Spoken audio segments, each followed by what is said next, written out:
This clip is brought to you by SaveWithConrad.com.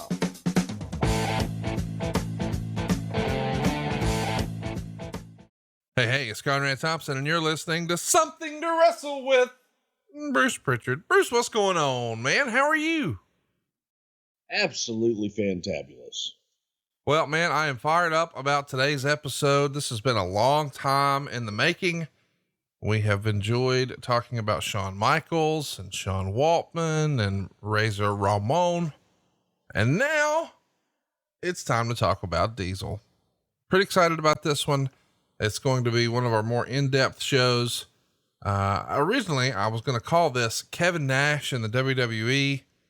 I don't think I can get to it all, man. When we started putting this format together, we're more than 100 pages deep, and you can see all of the research over at adfreeshows.com. But I think we're going to be able to get the Diesel story in today. Let's jump right into it. June 8th, 1993. This is the write-up from the Observer. Shawn Michaels regained the Intercontinental title from Marty Jannetty on June 6th in Albany, New York at a house show. It was pretty well known Jannetty was just going to be a short-term champion, although short-term being just 20 days was a surprise. Michaels' new bodyguard, Kevin Nash, who hasn't been given a name in the WWF, interfered, causing the win. Michaels and Nash appeared on the June 7th Raw, with Nash still not being given a name and Michaels being acknowledged as new champion. And as a reminder, the backstory here is explained by Meltzer. WCW's Vinny Vegas, who was let out of his contract by Ole Anderson earlier in the week after being asked to be released after being turned down for a raise, which was obviously a ploy since he must have had a WWF spot lined up. And the rumor has always been that Kevin Nash was discovered by the WWF when the Steiner brothers were watching WCW Saturday Night with Shawn Michaels, and Shawn watched and knew he had to have him as his heater. And the Steiner brothers made the connection. How true is that? Do you think that's the way it went down? Shawn watching TV with the Steiner brothers and saying, "Oh, I need that guy." That is the way it went down.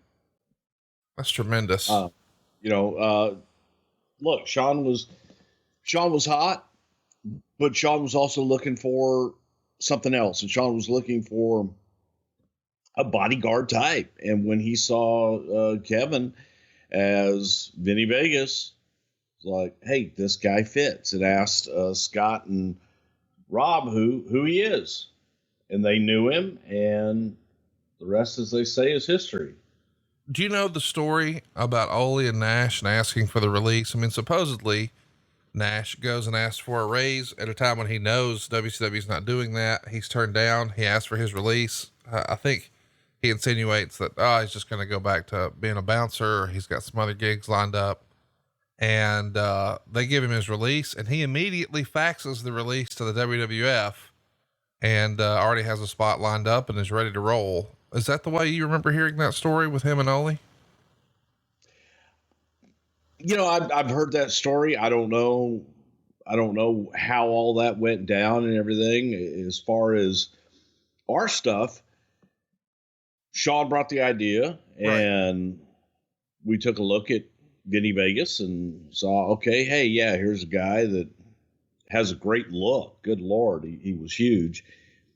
The next step was to bring Kevin in and meet Kevin and talk to him. So Kevin came in, met at Vince's house, and Shawn was with him. Came up, and, of course, good Lord, Vince took one look at him and was like, holy shit, look at the size of this guy. Plus he's a charming son of a bitch. Yes. Kevin Nash is an extremely charming individual, and just charmed the hell out of everybody there, which was, Vince, myself, and Pat.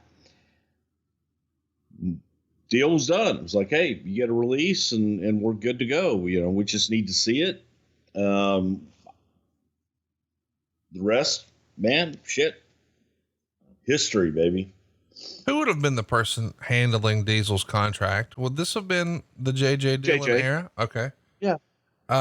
This is in this era, the contracts were, well, a little different than they are now. Do you want to remind everybody what WWF contracts looked like in 1993? Well, at that point, all you were guaranteed, the only monetary guarantee was $25 per TV. And you got to understand the television, that was the opportunity to make yourself a star. And if you made yourself a star on television, then you were worth something in the live events. And that's where you made your money, was the live events. Let's talk about why Vince was so enamored with Kevin Nash.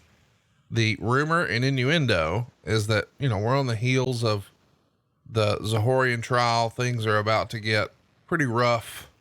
There is a lot of, for better or worse, steroid controversy surrounding the World Wrestling Federation. But we've always heard, whether this is true or not, that Vince wanted talent that stood out. And it's often mentioned that there was almost like an airport test. If this guy's just walking through an airport, does he stand out? Does he get everyone's attention? Does he turn heads? Do people say, who is that guy? Well, Kevin Nash, being 7 foot tall, checks that box. And he was also very muscular and supposedly clean. And this would be very attractive to someone like Vince, who has, now decided, hey, we've got to move as far away from anything that remotely looks or smells like steroids. Kevin Nash could be our guy. How true is that story that we've heard over the years? Well, goddamn, it's not like it's a secret. Look at the guy. Yeah. And Kevin has a presence. Kevin looks like somebody. Kevin walks into a room to this day, and every head in the place turns, even in an atmosphere of giants. So when you go back and you go to a lot of these conventions, first of all, you can see the guy over the crowd because he's just that tall. But Kevin carries himself like a star and looks like a star. Well, and that's important. I know that, sometimes some of our listeners may say, oh, well, that's silly, but realistically, that's what's going to quote unquote draw money. People want to see stars. And when you present yourself as a star, people will pay to see you, and certain people paid to see him. Hey, it's Conrad Thompson. Thanks for checking out the podcast here on YouTube. Be sure to hit the subscribe button and the notifications bell so you get a notice anytime we upload some new content. And go save yourself some money right now. If you're in a 30-year loan or you have credit card debt, it's not a matter of if I can save you money. It's a matter of how much. Find out right now for free at SaveWithConrad.com.